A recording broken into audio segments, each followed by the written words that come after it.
ಕಾಂಗ್ರೆಸ್ ನಾಯಕಿ ಸೋನಿಯಾ ಗಾಂಧಿ ದೆಹಲಿಯ ಸರ್ ಗಂಗಾರಾಮ್ ಆಸ್ಪತ್ರೆಗೆ ದಾಖಲಾಗಿದ್ದಾರೆ. ಅವರ ಆರೋಗ್ಯ ಸ್ಥಿರವಾಗಿದೆ. ವೈದ್ಯರು ತಪಾಸಣೆ ನಡೆಸ್ತಾ ಇದ್ದಾರೆ.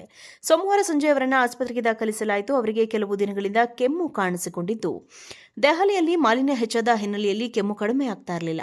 ಹೀಗಾಗಿ ಆಸ್ಪತ್ರೆಗೆ ತೆರಳಿದ್ದಾರೆ. ಸೋನಿಯಾ ಗಾಂಧಿಗೆ ಡಿಸೆಂಬರ್ನಲ್ಲಿ 79 ವರ್ಷ ತುಂಬಿತ್ತು. ಕೆಲವು ತಿಂಗಳ ಹಿಂದೆ ಹೊಟ್ಟೆಗೆ ಸಂಬಂಧಿಸಿದ ಸಮಸ್ಯೆಯಿಂದಾಗಿ ಅವರನ್ನು ದೆಹಲಿಯ ಸರ್ ಗಂಗಾರಾಮ್ ಆಸ್ಪತ್ರೆಗೆ ದಾಖಲಿಸಲಾಗಿತ್ತು. ಫೆಬ್ರವರಿಯಲ್ಲಿ ಅವರ ಆಸ್ಪತ್ರೆಗೆ ಒಂದು ದಿನ ಚಿಕಿತ್ಸೆ ನೀಡಲಾಯಿತು. ಆ ಸಮಯದಲ್ಲಿ ಅವರು ಗ್ಯಾಸ್ಟ್ರೋಎಂಟರಾಲಜಿ ತಜ್ಞರ ಮೇಲ್ವಿಚಾರಣೆಯಲ್ಲಿದ್ದರು. ಜೂನ್ 19ರಂದು ಹೊಟ್ಟೆಗೆ ಸಂಬಂಧಿಸಿದ ಸಮಸ್ಯೆಗೆ ಚಿಕಿತ್ಸೆ ಪಡೆದ ನಂತರ ಸೋನಿಯಾ ಗಾಂಧಿ ಅವರನ್ನು ದೆಹಲಿಯ ಸರ್ ಗಂಗಾರಾಮ್ ಆಸ್ಪತ್ರೆಯಿಂದ ಬಿಡುಗಡೆ ಮಾಡಲಾಯಿತು. ಜೂನ್ 15ರಂದು ಹೊಟ್ಟೆಯ ಸೋಂಕಿಗೆ ಒಳಗಾಗಿದ್ದರು. ನಂತರ ಆಸ್ಪತ್ರೆಗೆ ದಾಖಲಿಸಲಾಗಿತ್ತು. 4 ದಿನಗಳಿಂದ ಗಾಂಧಿಯವರ ಮೇಲೆ ತೀವ್ರ ವೈದ್ಯಕೀಯ ನಿಗಾ ಇಡಲಾಗಿತ್ತು. ಜೂನ್ 7ರಂದು ಕೂಡ ಕಾಂಗ್ರೆಸ್ ನಾಯಕಿ ಹಿಮಾಚಲ ಪ್ರದೇಶದ ಶಿಮ್ಲಾದ ಇಂದಿರಾ ಗಾಂಧಿ ವೈದ್ಯಕೀಯ ಕಾಲೇಜು ಮತ್ತು ಆಸ್ಪತ್ರೆಗೆ ಹೋಗಿದ್ರು. ಕೆಲವು ಸಣ್ಣಪುಟ್ಟ ಆರೋಗ್ಯ ಸಮಸ್ಯೆಗಳಿಂದಾಗಿ ನಿಯಮಿತ ಆರೋಗ್ಯ ತಪಾಸಣೆಗಾಗಿ ಅವರನ್ನು ಕರೆತರಲಾಗಿತ್ತು ಎಂದು ಹಿಮಾಚಲ ಪ್ರದೇಶ ಮುಖ್ಯಮಂತ್ರಿಯ ಪ್ರಧಾನ ಸಲಹೆಗಾರ ನರೇಶ್ ಚೌಹಾಣ್ ಹೇಳಿದರು. ಸೆಪ್ಟೆಂಬರ್ 2022ರಲ್ಲಿ ಸೋನಿಯಾ ಗಾಂಧಿ ವೈದ್ಯಕೀಯ ತಪಾಸಣೆಗಾಗಿ ಅಮೆರಿಕಕ್ಕೆ ಹೋಗಲು ಮುಂದಾಗಿದ್ದರು. ಆದರೆ ಕೋವಿಡ್-19ನಿಂದಾಗಿ ಆ ಭೇಟಿಯನ್ನು ಮುಂದೂಡಲಾಗಿತ್ತು. ಆ ಪ್ರವಾಸದಲ್ಲಿ ಅವರ ಮಗ ಕಾಂಗ್ರೆಸ್ ನಾಯಕ ರಾಹುಲ್ ಗಾಂಧಿ ಕೂಡ ಇದ್ದರು. ಕಾಂಗ್ರೆಸ್ ನಾಯಕಿ ಸೋನಿಯಾ ಗಾಂಧಿ ದೆಹಲಿಯ ಸರ್ ಗಂಗಾರಾಮ್ ಆಸ್ಪತ್ರೆಗೆ ದಾಖಲಾಗಿದ್ದಾರೆ. ಅವರ ಆರೋಗ್ಯ ಸ್ಥಿರವಾಗಿದೆ. ವೈದ್ಯರು ತಪಾಸಣೆ ನಡೆಸ್ತಾ ಇದ್ದಾರೆ. ಸೋಮವಾರ ಸಂಜೆ ಅವರನ್ನು ಆಸ್ಪತ್ರೆಗೆ ದಾಖಲಿಸಲಾಯಿತು. ಅವರಿಗೆ ಕೆಲವು ದಿನಗಳಿಂದ ಕೆಮ್ಮು ಕಾಣಿಸಿಕೊಂಡಿದ್ದು, ದೆಹಲಿಯಲ್ಲಿ ಮಾಲಿನ್ಯ ಹೆಚ್ಚಾದ ಹಿನ್ನೆಲೆಯಲ್ಲಿ ಕೆಮ್ಮು ಕಡಿಮೆ ಆಗ್ತಾ ಇರಲಿಲ್ಲ. ಹೀಗಾಗಿ ಆಸ್ಪತ್ರೆಗೆ ತೆರಳಿದ್ದಾರೆ. ಸೋನಿಯಾ ಗಾಂಧಿಗೆ ಡಿಸೆಂಬರ್ನಲ್ಲಿ 79 ವರ್ಷ ತುಂಬಿತ್ತು. ಕೆಲವು ತಿಂಗಳ ಹಿಂದೆ ಹೊಟ್ಟೆಗೆ ಸಂಬಂಧಿಸಿದ ಸಮಸ್ಯೆಯಿಂದಾಗಿ ಅವರನ್ನು ದೆಹಲಿಯ ಸರ್ ಗಂಗಾರಾಮ್ ಆಸ್ಪತ್ರೆಗೆ ದಾಖಲಿಸಲಾಗಿತ್ತು. ಫೆಬ್ರವರಿಯಲ್ಲಿ ಅವರ ಆಸ್ಪತ್ರೆಗೆ ಒಂದು ದಿನ ಚಿಕಿತ್ಸೆ ನೀಡಲಾಯಿತು. ಆ ಸಮಯದಲ್ಲಿ ಅವರು ಗ್ಯಾಸ್ಟ್ರೋಎಂಟರಾಲಜಿ ತಜ್ಞರ ಮೇಲ್ವಿಚಾರಣೆಯಲ್ಲಿದ್ದರು. ಜೂನ್ 19ರಂದು ಹೊಟ್ಟೆಗೆ ಸಂಬಂಧಿಸಿದ ಸಮಸ್ಯೆಗೆ ಚಿಕಿತ್ಸೆ ಪಡೆದ ನಂತರ ಸೋನಿಯಾ ಗಾಂಧಿ ಅವರನ್ನು ದೆಹಲಿಯ ಸರ್ ಗಂಗಾರಾಮ್ ಆಸ್ಪತ್ರೆಯಿಂದ ಬಿಡುಗಡೆ ಮಾಡಲಾಯಿತು.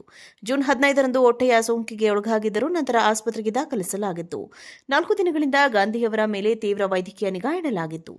ಜೂನ್ 7ರಂದು ಕೂಡ ಕಾಂಗ್ರೆಸ್ ನಾಯಕಿ ಹಿಮಾಚಲ ಪ್ರದೇಶದ ಶಿಮ್ಲಾದ ಇಂದಿರಾ ಗಾಂಧಿ ವೈದ್ಯಕೀಯ ಕಾಲೇಜು ಮತ್ತು ಆಸ್ಪತ್ರೆಗೆ ಹೋಗಿದ್ರು. ಕೆಲವು ಸಣ್ಣಪುಟ್ಟ ಆರೋಗ್ಯ ಸಮಸ್ಯೆಗಳಿಂದಾಗಿ ನಿಯಮಿತ ಆರೋಗ್ಯ ತಪಾಸಣೆಗಾಗಿ ಅವರನ್ನು ಕರೆತರಲಾಗಿತ್ತು ಎಂದು ಹಿಮಾಚಲ ಪ್ರದೇಶ ಮುಖ್ಯಮಂತ್ರಿಯ ಪ್ರಧಾನ ಸಲಹೆಗಾರ ನರೇಶ್ ಚೌಹಾಣ್ ಹೇಳಿದರು.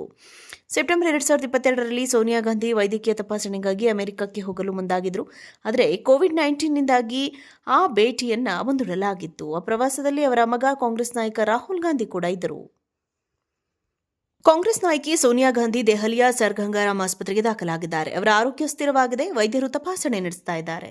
ಸೋಮವಾರ ಸಂಜೆ ಅವರನ್ನು ಆಸ್ಪತ್ರೆಗೆ ದಾಖಲಿಸಲಾಯಿತು. ಅವರಿಗೆ ಕೆಲವು ದಿನಗಳಿಂದ ಕೆಮ್ಮು ಕಾಣಿಸಿಕೊಂಡಿದ್ದು, ದೆಹಲಿಯಲ್ಲಿ ಮಾಲಿನ್ಯ ಹೆಚ್ಚಾದ ಹಿನ್ನೆಲೆಯಲ್ಲಿ ಕೆಮ್ಮು ಕಡಿಮೆ ಆಗ್ತಾ ಇರಲಿಲ್ಲ. ಹೀಗಾಗಿ ಆಸ್ಪತ್ರೆಗೆ ತೆರಳಿದ್ದಾರೆ. ಸೋನಿಯಾ ಗಾಂಧಿಗೆ ಡಿಸೆಂಬರ್ನಲ್ಲಿ 79 ವರ್ಷ ತುಂಬಿತ್ತು. ಕೆಲವು ತಿಂಗಳ ಹಿಂದೆ ಹೊಟ್ಟೆಗೆ ಸಂಬಂಧಿಸಿದ ಸಮಸ್ಯೆಯಿಂದಾಗಿ ಅವರನ್ನು ದೆಹಲಿಯ ಸರ್ ಗಂಗಾರಾಮ್ ಆಸ್ಪತ್ರೆಗೆ ದಾಖಲಿಸಲಾಗಿತ್ತು. ಫೆಬ್ರವರಿಯಲ್ಲಿ ಅವರ ಆಸ್ಪತ್ರೆಗೆ ಒಂದು ದಿನ ಚಿಕಿತ್ಸೆ ನೀಡಲಾಯಿತು. ಆ ಸಮಯದಲ್ಲಿ ಅವರು ಗ್ಯಾಸ್ಟ್ರೋಎಂಟರಾಲಜಿ ತಜ್ಞರ ಮೇಲ್ವಿಚಾರಣೆಯಲ್ಲಿದ್ದರು. ಜೂನ್ 19ರಂದು ಹೊಟ್ಟೆಗೆ ಸಂಬಂಧಿಸಿದ ಸಮಸ್ಯೆಗೆ ಚಿಕಿತ್ಸೆ ಪಡೆದ ನಂತರ ಸೋನಿಯಾ ಗಾಂಧಿ ಅವರನ್ನು ದೆಹಲಿಯ ಸರ್ ಗಂಗಾರಾಮ್ ಆಸ್ಪತ್ರೆಯಿಂದ ಬಿಡುಗಡೆ ಮಾಡಲಾಯಿತು. ಜೂನ್ 15ರಂದು ಹೊಟ್ಟೆಯ ಸೋಂಕಿಗೆ ಒಳಗಾಗಿದ್ದರು. ನಂತರ ಆಸ್ಪತ್ರೆಗೆ ದಾಖಲಿಸಲಾಗಿತ್ತು. 4 ದಿನಗಳಿಂದ ಗಾಂಧಿಯವರ ಮೇಲೆ ತೀವ್ರ ವೈದ್ಯಕೀಯ ನಿಗಾ ಇಡಲಾಗಿತ್ತು.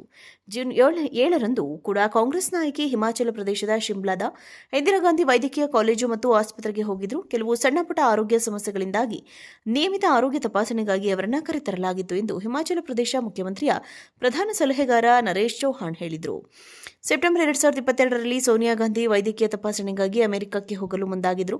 ಆದರೆ ಕೋವಿಡ್-19ನಿಂದಾಗಿ ಆ ಭೇಟಿಯನ್ನು ಮುಂದೂಡಲಾಗಿತ್ತು. ಆ ಪ್ರವಾಸದಲ್ಲಿ ಅವರ ಮಗ ಕಾಂಗ್ರೆಸ್ ನಾಯಕ ರಾಹುಲ್ ಗಾಂಧಿ ಕೂಡ ಇದ್ದರು.